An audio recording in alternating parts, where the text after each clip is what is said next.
Buenas tardes a todos y todas, bienvenidos y bienvenidas a esta nueva reunión clásica de los días jueves del Instituto de Investigaciones de Historia del Derecho. Hoy tenemos el gusto de tener a una expositora de Chile, a la que he tenido el honor de conocer hace un par de meses en Barcelona, en un encuentro organizado por la Universidad de Chile y por la Autónoma de Barcelona. Así que estoy muy contenta de tenerte aquí, Od, y voy a pasar a presentarte rápidamente. Sabemos que el tiempo es tirano, tenemos un Zoom muy limitado, así que para los que no la conocen, Od Argus es doctora en Historia y Civilizaciones de l'École d'Hautes Études, perdón por la pronunciación, en Ciencias Sociales de París. Es profesora asistente del Departamento de Ciencias del Derecho, Facultad de Derecho de la Universidad de Chile. Es directora de Relaciones Internacionales de la Facultad de Derecho de la misma universidad. Y sus investigaciones se centran en la historia de la justicia, la escritura pública, la práctica notarial y los intercambios contractuales, así como en el acceso al derecho y las prácticas judiciales de los individuos, en particular los considerados no letrados en Hispanoamérica. Odargus también se interesa en los soportes materiales de la escritura pública, el papel, considerado a la vez como material y como técnica, y la cuestión de la profesionalización del notariado durante los siglos XVI a XIX. Así que nuevamente, bienvenida, Od. Te voy a poner como coanfitriona para que puedas presentar. En todo caso, si ves que hay alguien que quiere ingresar, te voy a pedir que le des acceso.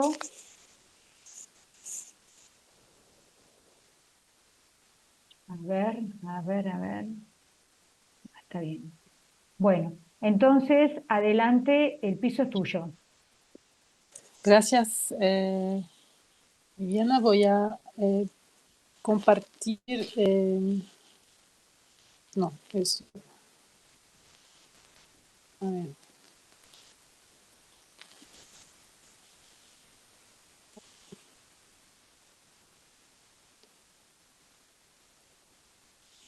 No sé si ven mi pantalla.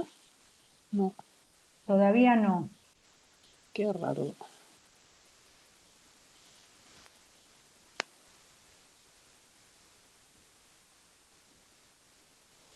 Es raro porque no alcanzo a Ahora sí. compartir mi... Ahora Pero se ve la pantalla de... no, no se ve en pantalla completa. Y Por se lo ve menos la yo no la pantalla donde... veo. Me estoy viendo a mí nada más.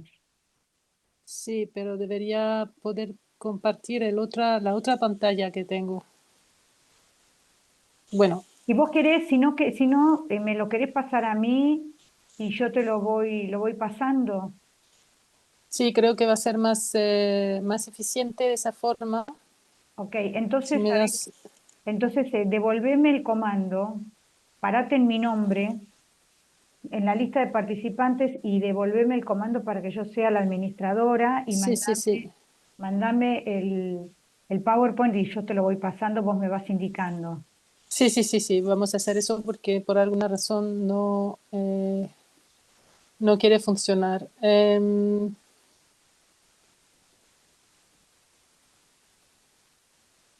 Ya. Deja de compartir pantalla. Sí, está, Ahí ya, está. ya Ah, está, ahí ya estoy. Bueno, entonces, ¿me querés ya. pasar el PowerPoint? Sí, te lo paso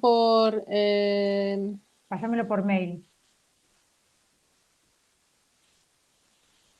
o por WhatsApp. No, pásamelo por mail. Yo ahora mismo lo abro y a medida que vos vas Ya, hablando me vas diciendo y yo te veo.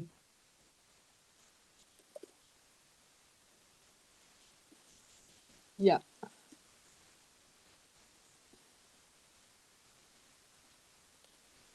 ya.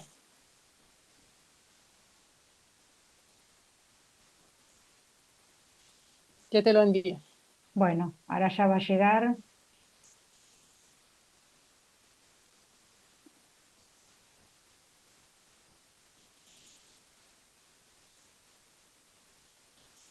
todavía no recibí nada.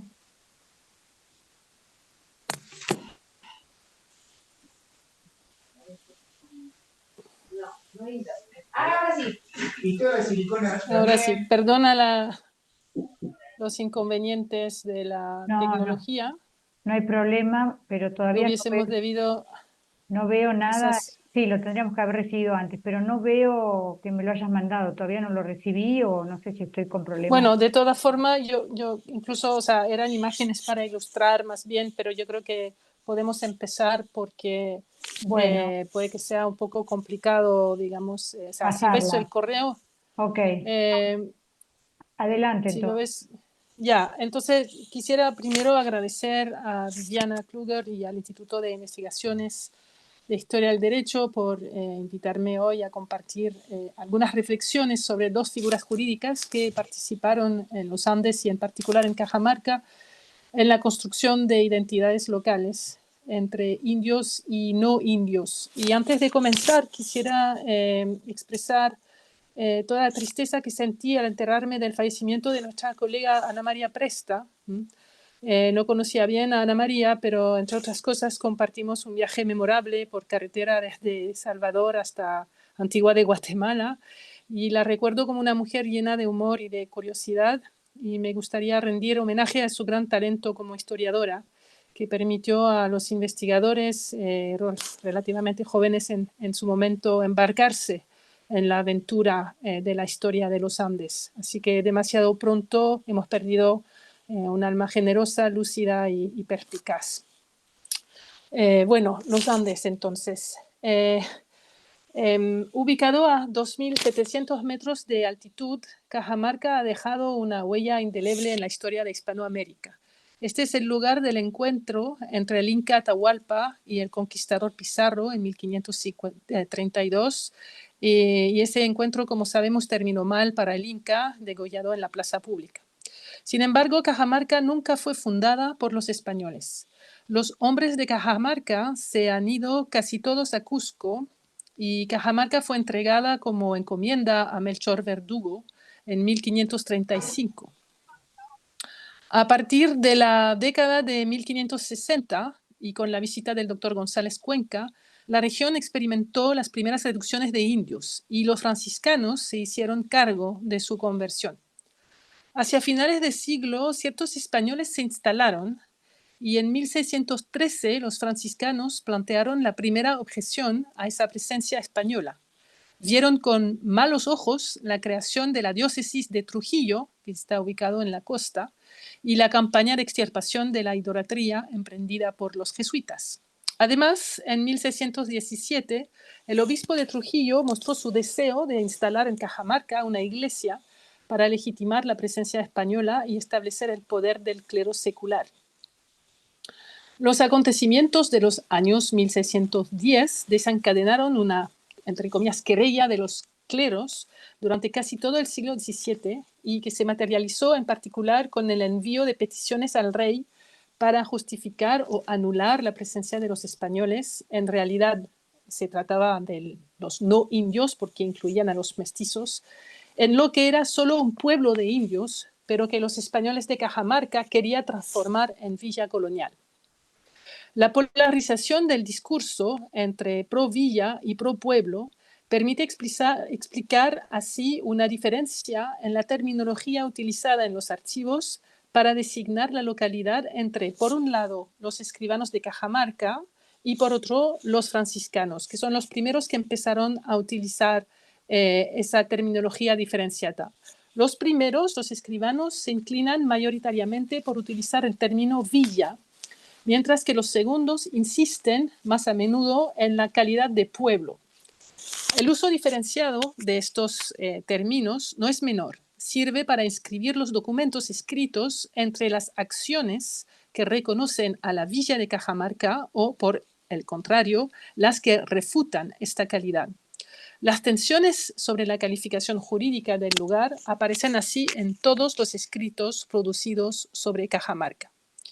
Durante la segunda mitad del siglo XVII, la lucha contra el empobrecimiento de los no indios de Cajamarca, asociado con una población cada vez más mestiza, se convirtió en un objetivo crucial para los españoles. Una élite local se consolidó alrededor de personas percibidas como los fundadores de Cajamarca, en particular Mateo Domínguez de Moncada, y cuyos linajes fueron destacados en cartas de vecinos al rey para solicitar, en vano, el título de villa o ciudad. Además, las cartas de ciertos caciques, entre los cuales los Astoquipán, para defender su legitimidad como autoridades locales, reactivaron antiguos conflictos sobre su poder local, basado también en los linajes.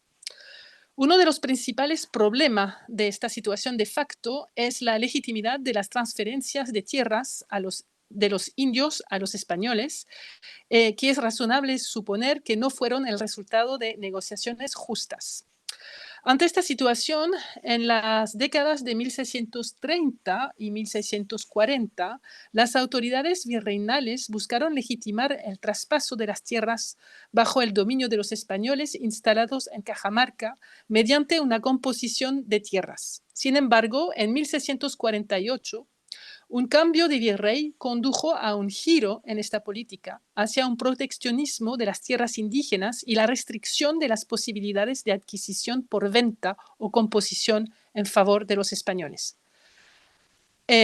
Así, las intervenciones sucesivas de los jueces de tierra Pedro de Meneses en la década de 1640 y Francisco Huerta Gutiérrez en la década de 1650 reforzan la idea de que la denominación de Cajamarca en las escrituras públicas estaba directamente vinculada a la transformación política, social y cultural del espacio, así como a las formas jurídicas de relacionarse entre familias e individuos. Esta situación de hecho pone entonces de manifiesto las tensiones políticas entre dos formas de adquisición de la propiedad: la venta, que autorizaba la transmisión de tierras indígenas a personas ajenas, en este caso españoles y mestizos, pero que en el caso de vendedores indios se encuentra limitada, o sea, es decir, que no hay una completa inalienabilidad, pero es difícil para los indios y las indias que puedan vender sus tierras y deshacerse de ellas.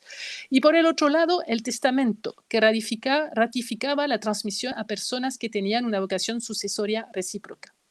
La hipótesis de un balance entre una y otra figura jurídica para lograr fines políticos, que desarrollé en un libro publicado en francés hace varios años, esta hipótesis requiere cuestionar la información de las relaciones jurídicas entre los distintos sectores de la población y plantear las dificultades para construir una sociedad colonial en ausencia de una genealogía común entre indios y españoles, dos categorías sociojurídicas que definen las relaciones sociales en base a una separación, como sabemos, en dos repúblicas.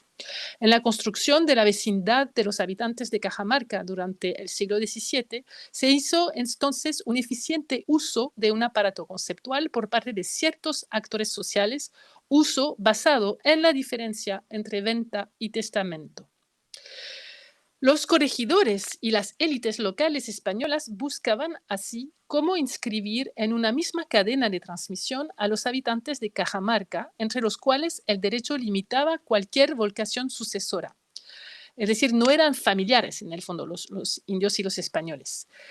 Al autorizar la transferencia de propiedad derivada de la posesión o de la compraventa, la composición de Meneses apuntaba a facilitar la validación de las transferencias de tierras. La obtención de tierras se convertiría, a partir de entonces, en el producto de una inserción en la vida económica y social, construida a través del uso y el intercambio de los bienes raíces, en resumen, por la experiencia. En otras palabras, la transferencia de la propiedad adquirida a través de la posesión y la venta y legalizada por la composición de Meneses permitió crear genealogías ficticias entre los poseedores para el futuro, es decir, una promesa de futuro en una villa colonial donde ambas poblaciones pueden convivir. Podemos sospechar que lo que se buscaba era hacer del carácter sinalagmático de la compraventa la base de una ficción jurídica que permitiera validar la transmisión. Sin embargo, esta solución no fue aceptada por todos ni todas. Esto es lo que el visitador Francisco de la Huerta Gutiérrez parece haber puesto en cuestión en su visita a las tierras en 1658. A diferencia de su antecesor, ese juez agrimensor, designado para reparar los agravios hechos a los indios, procedió a medir las tierras recorriendo ellas y procedió también a cuestionar los títulos de los españoles. ¿Aló? ¿Me escuchan? Perfecto. Ya, ok.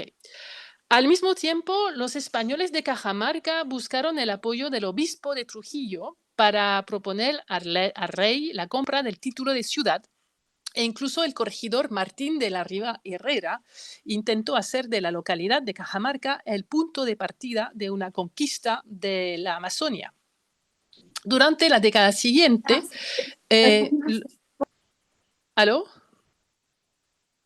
Estoy cerrando ¿Me los escuchan? micrófonos. Sí, estoy cerrando los Ok. micrófonos. Ahí era un micrófono que estaba abierto, pero ahora ya está cerrado. Te quería Ya, aclarar súper. que por algún problema que yo tengo acá con la conexión, no pude bajar el PowerPoint. No me lo deja bajar. Ay, me tiro un error. Así que te pido No, no, disculpas. no importa, yo creo que con un poco de imaginación se puede, era sobre todo para enseñar los distintos lugares, pero yo creo que todas las personas presentes ubican más o menos dónde está Cajamarca, ¿no? Bueno, Entonces,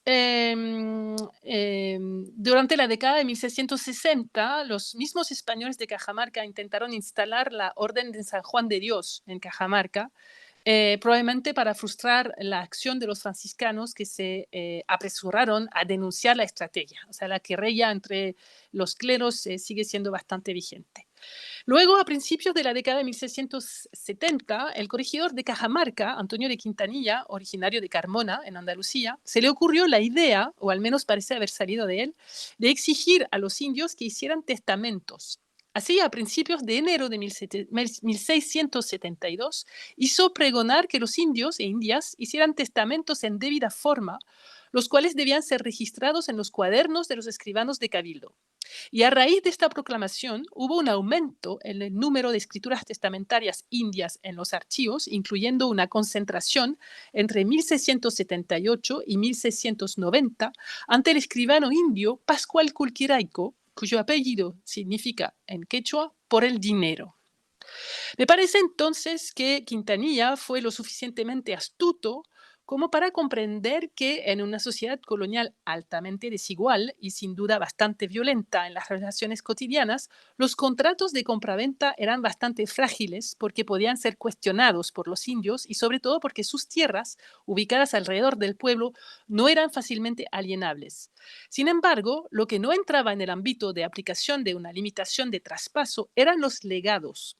En efecto, los testamentos no requerían la intervención de un protector, de un cacique, y como todo el patrimonio indígena estaba grabado de una u otra manera por el tributo, los indios y las indias tendían a disponer de sus chacras para pagar sus deudas. De esta manera, las tierras de los indios e indias podían salir de sus patrimonios sin necesidad que la calidad de Cajamarca se cambie a villa o ciudad.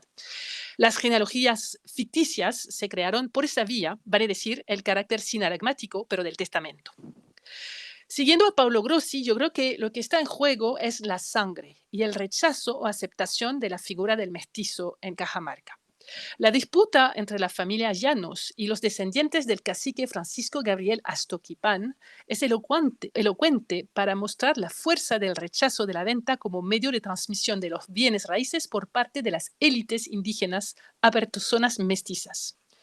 Si tengo un poco de tiempo, puedo detallar un poco este dossier, ese expediente.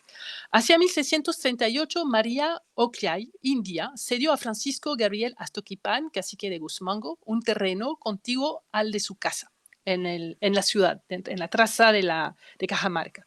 El pago no se realizó en su totalidad y 5 años después, hacia 1643, María de Llanos, española, le ofreció a María Oclay comprarle el mismo terreno, aumentando su valor de 10 pesos más. La propuesta era concomitante con el anuncio de la próxima composición de tierras de Meneses. Es posible que María de Llanos, como muchos otros españoles de Cajamarca a principios de la década de 1640, aprovechara la oportunidad para fortalecer su derecho a permanecer en Cajamarca, legalizando la compra de tierras con un título legítimo otorgado por el juez Meneses. Según el testimonio de María Oquiay, el que dio unos 20 años después, ella aceptó esa propuesta y devolvió el dinero pagado, es decir, el precio de la venta, pero no completo, por el cacique Astoquipán. Pero este consideró que la parcela seguía siendo suya, mientras que Juan de Llanos, hijo de María de Llanos, también la consideraba suya y que además había construido una casa. Así el cacique Astoquipán se enfrentó a un vecino español por un solar vendido 2 veces por una mujer indígena. Años después, el 2 de diciembre, o sea, de 1666, Juan de Llanos vendía el terreno y la casa que había construido a Magdalena Guillén de Herrera, una india de Chachapoyas. Mientras se concluía la venta, la disputa entre Juan de Llanos y Astoquipán quedaba temporalmente suspendida gracias a una promesa hecha por Magdalena Guillén, quien, al adquirir el terreno y la casa, se habría comprometido verbalmente a transferirlos a su muerte a Pascuala Cosanitas, hija legítima y única heredera de Astoquipán. Así, a partir de esta venta de 1666, se abandonó la disputa. Pero cuando Magdalena Guillén hizo su testamento en 1682, no cumplió con la promesa y legó la tierra a una Eulalia Guillén, su criada. Es decir, una persona a la que había cuidado y criado y que no era india, sino mestiza. Pascuala Cosanitas, hija del cacique Astoquipán, reabrió entonces el caso y denunció el legado testamentario, alegando la nulidad de la venta original entre Mariana de Llanos y María Oquiay en los años 40. Pascuala Cosanitas argumentaba que Eulalia no es nada, dice, esa persona no es nada, es decir, no reconocía una filiación con Margarita Guillén, por lo cual no podía ser heredera legítima de la casa. Es decir, no le da ninguna importancia en la serie de ventas. Mientras que ella, dice Pascuala, de ella misma, no solo era hija del cacique Astoquipán, sino sobrina carnal de Magdalena Guillén, la última compradora legítima de la propiedad. Y efectivamente, Magdalena Guillén también se llamaba Magdalena Chilcho y era prima de la madre de Pascuala. Por lo tanto, el argumento principal de Pascuala Cosanitas consistía en descartar a Eulalia de la cadena de transmisión por ser mestiza. Y Pascuala Cosanitas quería mostrar el legado imposible, en el fondo, o sea, el legado, la transmisión imposible a una sangre impura. Para concluir, porque yo creo que llego al final de mi tiempo, ese conflicto en particular entre la familia Llanos y la familia Astoquipán, así como las prácticas testamentarias de los indios e indias, la composición de tierras de Meneses en 1643, la visita de Huerta en 1658, reflejan el problema persistente de la legitimidad de la presencia española en América. En Cajamarca, durante el siglo XVII, los corregidores, los vecinos, los indios, los encomenderos y los cleros se apoyaron en la voluntad individual expresada en el contrato de compra-venta o en el legado testamentario para autorizar o rechazar la presencia de los españoles y mestizos considerados como extranjeros. El estudio de las escrituras escribaniles de Cajamarca muestra que la venta crea en el fondo una relación jurídica entre el vendedor y el comprador que no es de la misma naturaleza que la relación jurídica creada por el testamento entre el otorgante y el legatario. Y en mi opinión, y con eso termino, sería necesario entonces estudiar sistemáticamente estas dos figuras y conjuntamente estas dos figuras en los archivos notariales coloniales para comprender el uso de uno y de otro en función del contexto histórico. Con eso termino. Muchas gracias. Bueno, muchísimas gracias y muchísimas gracias también por haberte podido ajustar al tiempo. Hoy la tecnología no nos jugó una buena pasada porque no pude bajar el archivo en mi computadora. Así que nada, después voy a intentar, pero no he podido de haber algún problema de conexión. Bueno, en estos minutos que quedan, y sin perjuicio de que vamos a volver a ingresar con el mismo link, abrimos este espacio para los comentarios y las preguntas a la doctora Argus. Acá veo que hay muchísima gente especialista que ha trabajado mucho el tema de la República de los Indígenas, muchísima gente que ha escrito muchas líneas sobre ese tema. Así que bueno, les pido que levanten la mano, así yo los veo en la lista de participantes y les concedo el uso de la palabra. Y mientras se van calentando los motores, yo voy a hacer una... Bueno, ahí está. Margarita Gentile, si te podés abrir la cámara, mejor así te vemos.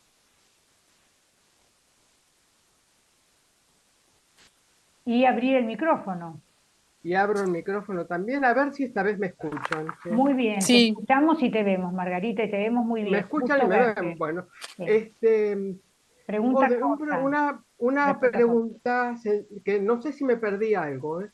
El corregidor de indios. ¿Hay corregidor de indios? sí, sí, es el corregidor que está en Cajamarca, es un corregidor de indios y justicia mayor. Sí.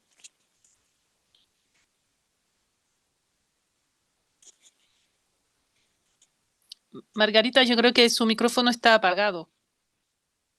Y Margarita quedó... Ahí está. ¿Me ¿Querés, escuchan ahora? sí, Sí, querés sí. que repreguntar algo? Si no, le pasamos el uso de la palabra. No, le quería preguntar, es decir, tratar de cerrar la pregunta en este sentido. Eh, ¿Para quién juega el corregidor de indios? ¿Para los indios o para quién? Es una buena pregunta. El corregidor Quintanilla, yo creo que juega para... Yo lo vi como un personaje bastante moderno en el aspecto de una economía política más orientada hacia la villa colonial y hacia agilizar y facilitar finalmente la instalación de los españoles. Y cuando digo españoles, quiero decir los españoles y los mestizos. Y yo creo que Quintanilla es un personaje que quiere facilitar esa instalación y sobre todo evitar, porque él mismo lo dice cuando hace su pregón de 1672, dice que para bajar el nivel de conflictividad, digamos, de los indígenas que se quejan del despojo de tierras. Entonces, él dice que con debidos testamentos deberíamos evitar ese tipo de problema. Yo creo que está más para la parte, digamos, española, de mestiza española. Es pro Villa, yo creo que es pro Villa. Bueno, muy bien, muchas gracias. Salvador Latorre, tu pregunta, cortita. Un gusto verte, Salvador. Presentate, por favor. Igualmente, profesora Viviana, muchas gracias. Gracias a todos, gracias a la exponente. Un saludo desde España, desde Alicante en concreto. Yo es que, claro, pido disculpas porque no soy en derecho indiano, pues nada, no sé nada. ¿Para qué voy a decir que sé algo? Entonces, claro, me quedan aquí muchas cosas, se me han quedado muchas cosas en el tintero. Primero, ¿qué diferencia es de Provilla a Popueblo? No sé yo la diferencia que hay. Después tampoco entiendo muy bien, pues dice que no eran fácilmente alienables las propiedades de los indígenas. ¿El por qué? Y después, si era el testamento un medio de transmisión, no es lo mismo la venta que el testamento. La venta es contra una contraprestación y el testamento no hay contraprestación, sino que es gratuito. Y además, actualmente, yo no sé en aquellos tiempos, hay unos legitimarios. Luego no puedes disponer de todo el patrimonio para vender.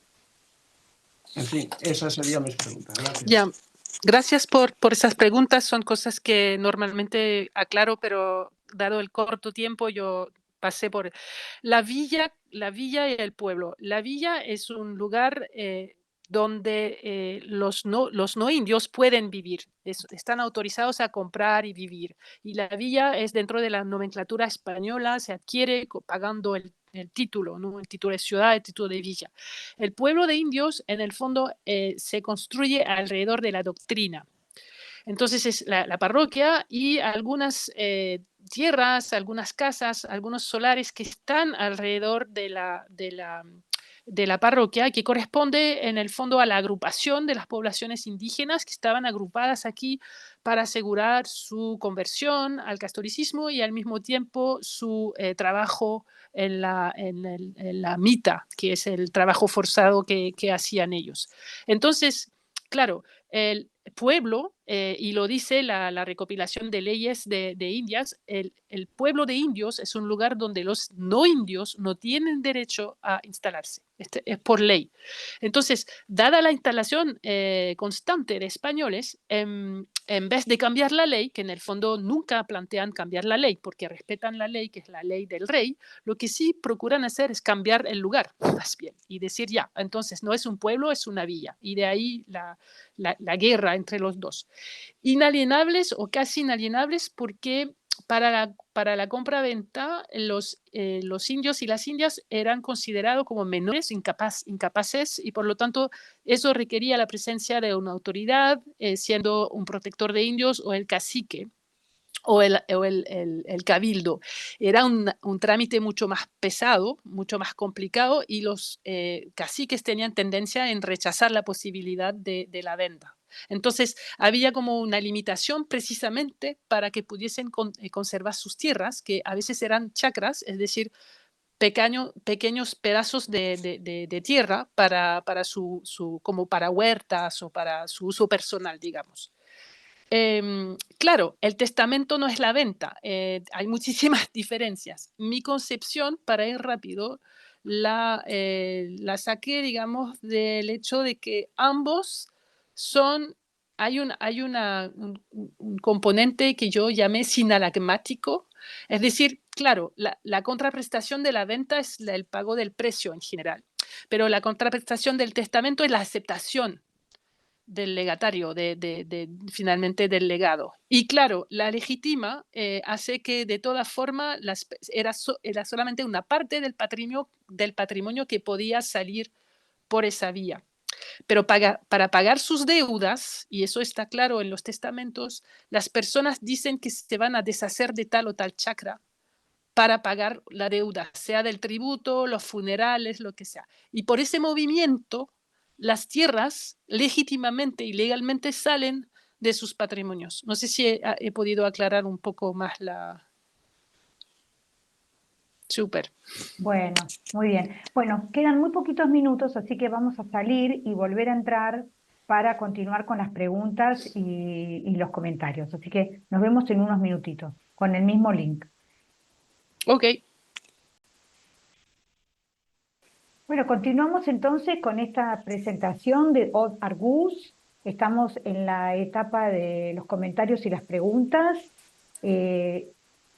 Les ofrezco que levanten la mano ahí, Marcelo Gargiani, adelante. Por favor, ¿Qué tal? presentate, Marcelo. Un gusto, mi nombre es Marcelo Gersani Oviedo, soy de Catamarca, no Cajamarca, Catamarca, Argentina. Sí. Y bueno, muy interesante la disertación. Lo mío es una pregunta como un poco amplia. Me gustaría, sin duda que lo dijiste, pero bueno, me gustaría si puedes profundizar en estos conceptos de genealogías ficticias o la creación de vecinos fundadores de una ciudad no fundada, cómo se, digamos, se construye y digamos, qué permanencia tiene o qué vigencia tiene esa genealogía ficticia. Gracias. Bueno, yo partí de la idea de que la presencia de los españoles era problemática desde el siglo XVI porque tenían que legitimar su presencia, un discurso, la controversia, la legitimidad, los trabajos de Vitoria, por ejemplo, que cuestionan permanentemente los justos títulos y el derecho de estar en el fondo en las Américas. Y en el caso de Cajamarca tenía la sensación, al procurar entender un poco cuál era el problema finalmente de dejar a que los españoles pudiesen instalarse, más allá de la temática, digamos, de la violencia, de que puede haber habido un rechazo efectivamente a esos invasores, pero más allá de eso, yo buscaba entender cuál era el problema. Y el problema efectivamente, en mi juicio, era que las herramientas jurídicas que se utilizan para la transmisión de propiedad, que son tradicionalmente la venta y el testamento, en ese caso, el testamento era problemático. A priori no había vocación sucesoria entre indios españoles, no tenían ancestros comunes. Y por lo tanto, hacer sociedad sin ancestros comunes era difícil. Había que construir de manera ficticia esa genealogía común. El legado, entonces, lo permite. El legado lo permite porque el legatario entra, digamos, en la cadena de transmisión y de sucesión, ¿no? De cierta forma. La venta, y ahí me base más en la relación jurídica que existe en los trabajos de Mauss, ¿no? La idea de que cuando un bien se está dando o vendiendo a alguien, queda algo en la relación entre las dos personas. Pero es una relación más contractual, más supuestamente igualitaria, aunque sabemos que las dos voluntades presentes en el contrato no son iguales y puede que haya un juego ahí de dominación de una parte sobre la otra. Y lo otro, para entender también cómo funcionaba la articulación entre estas dos herramientas jurídicas, volví a la base, al origen de la venta y el testamento. La venta fue una creación del derecho pretoriano en la Roma con sus colonias. Y es típicamente un contrato con extranjeros, con alienus. Entonces, la compra-venta permite generar una situación, digamos, de vínculo entre dos personas, el comprador y el vendedor, sin necesariamente crear de manera satisfactoria para los fines políticos que se estaban persiguiendo la creación de esas genealogías entre estas dos repúblicas que ahí estaban en situación. Entonces, lo que se hizo, a mi juicio, y fue la parte bastante astuta de Quintanilla, es decir, ok, entonces vamos a hacer testamentos porque aquí vamos a tener esa legitimación, digamos, por el legado, simplemente. Y ahí prescindimos de todo el resto de que sí, efectivamente es problemático. Hay que saber que en los mismos años, decía entre 1640 aproximadamente en 1675, en Cajamarca yo he encontrado distintos casos de cambios de fuero, como los llamé, es decir, de personas indias. O sea, cuando digo indio-indias me refiero a la categoría socio-jurídica de la época, ¿no es cierto? Sé que la palabra hoy en día tiene otro sentido no muy agradable, pero no me refiero a eso, obviamente. Las personas que estaban empadronadas como indio-indias querían salir de esta calificación jurídica para mejorar su condición de vida y sobre todo no estar sometida al tributo. Y había una posibilidad de pedir un cambio de fuero, decir, yo no soy indio, finalmente soy mestizo o soy español. Y lo que vemos entre 1640 y 1675, que pasamos de personas que quieren ser españolas y salir de su condición de indios a personas que reivindican el fuero mestizo. Y eso concuerda con la idea de una población mestiza bastante importante en Cajamarca, que en el fondo aproblema a todo el mundo, porque no está prevista, digamos, en el diseño original de la conquista. ¿Qué hacer con estas personas? Y una forma de hacer sociedad ha sido pasando por el derecho, legitimando el vínculo y pasando por el legado. La perennidad de esa técnica, podríamos decir, o estrategia, más bien dicho, se comprueba en el siglo XVIII, donde efectivamente hay una población mestiza bastante importante en Cajamarca que, sin haber obtenido nunca el título de villa, lo va a obtener del título de ciudad, pero en 1808, o sea, justo antes de la caída de la monarquía española. Entonces, durante todo el periodo colonial estamos en una situación un poco rara, podríamos decir. Valdemar Espinosa Soriano ya lo había notado, o sea, es algo conocido. Yo no sé si es algo, una excepción, yo no creo que sea tan excepcional, de cómo hacer una sociedad entre individuos que en el fondo no tienen una vocación sucesoria recíproca, salvo pasando por el legado, para evitar efectivamente los conflictos y para evitar sobre todo el cuestionamiento de la presencia de los españoles en las tierras americanas. No sé, Marcelo, si contesto tu preocupación. Sí, y mucho más, pero más preguntas para otro encuentro. Muchísimas gracias, muy interesante. Bueno, muchas gracias. Daniel Sáenz, te doy la palabra. Presentate, por favor. Buenas tardes, soy Daniel Sáenz de Cajamarca, con X o con J. Saludos a todos, muchas gracias por esta exposición muy brillante, igual que los artículos sobre los testamentos de Margalló que publicaste ya hace varias décadas, si no me equivoco. Mi pregunta va a dos aspectos. Uno, ¿cómo se sancionaban todas estas personas que falsificaban los documentos? ¿Cómo se demostraba la falsedad de los documentos? Sabiendo que el tema de los apellidos recién estaba insertándose en el mundo colonial virreinal, ¿no? Y el otro es, en los testamentos, en algunos testamentos se mencionan otros objetos que también contribuyen a una identidad, como son los textiles. Cajamarca era muy conocida por sus textiles, exportaba textiles a España para los barcos de vela, por ejemplo, ¿no? Y varios otros en los que existe una tradición muy grande que ha sido desarrollado hace poco en un libro de los tejidos a Calvia de la doctora Aide Quiroz Malca. Entonces, muchos de esos textiles en algún momento son incluso más costosos o más caros que un bien inmueble, ¿no? Que un terreno. ¿Cómo se explica eso y cómo contribuyen estos otros objetos, aparte de las casas o de los terrenos, a esta identidad de la sociedad colonial? Muchas gracias. Muchas gracias, Daniel, por las dos preguntas difíciles, pero súper interesantes, porque efectivamente la falsedad de documentos, yo en el caso de los testamentos no he visto algún expediente, por ejemplo, que haría caso de eso, de contestarlo diciendo que no es válido porque es falso. ¿Aló? Ok.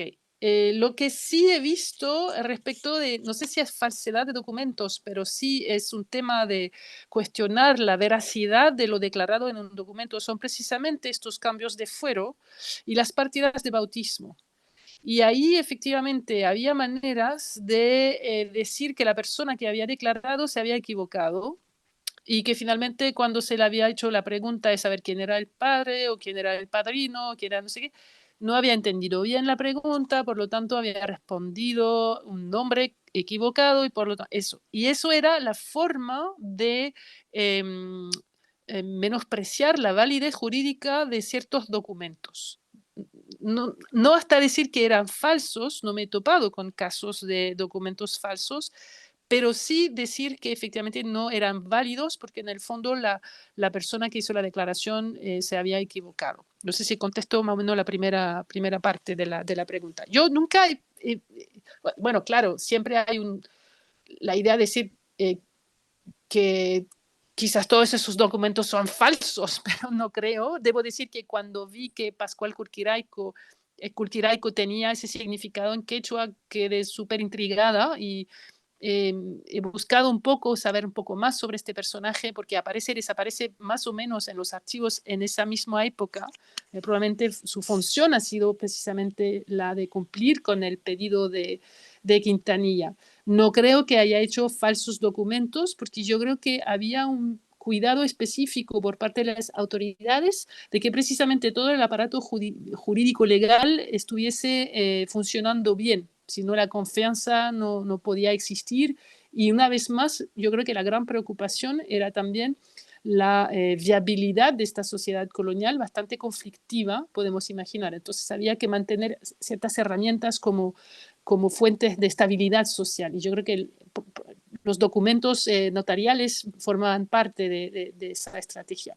Respecto de los otros objetos de los testamentos, sí, claro, hay un montón de otros objetos que los otorgantes legan o dan efectivamente a sus herederos.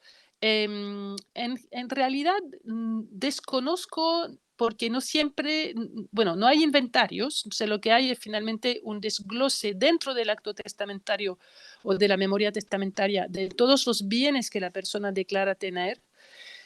Y se supone que efectivamente con ciertos de ellos se van a pagar las deudas. Y lo que he visto son en la mención expresa de que las chacras vayan a servir a pagar efectivamente ciertas deudas, pero no necesariamente los textiles y otros bienes más, diríamos, propios de las familias indígenas.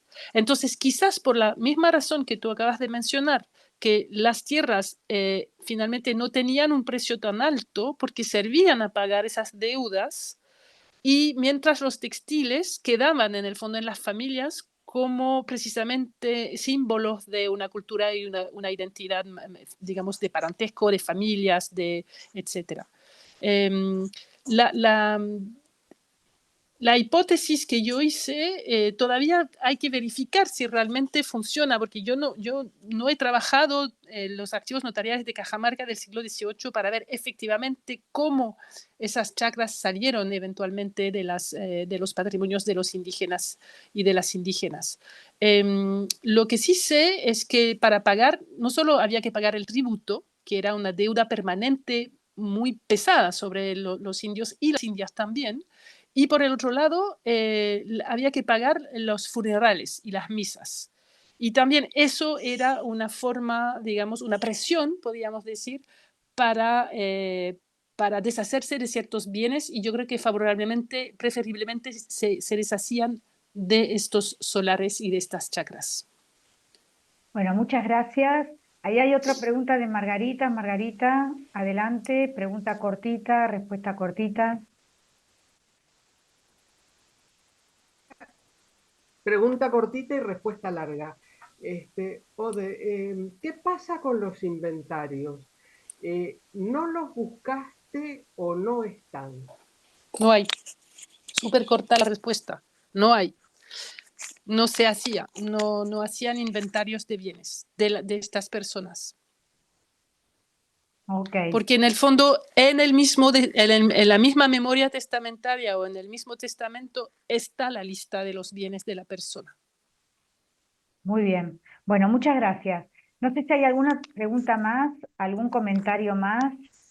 Si no, yo tengo un pedido para que Od se extienda un poquitito en hablar sobre la presión hacia los indios para que hagan testamento. Presión por parte de quienes presionaban a los indios para que hicieran testamento, a favor de quiénes, con qué objetivo, etcétera. Yo creo que la presión fue puesta por el propio corregidor y por la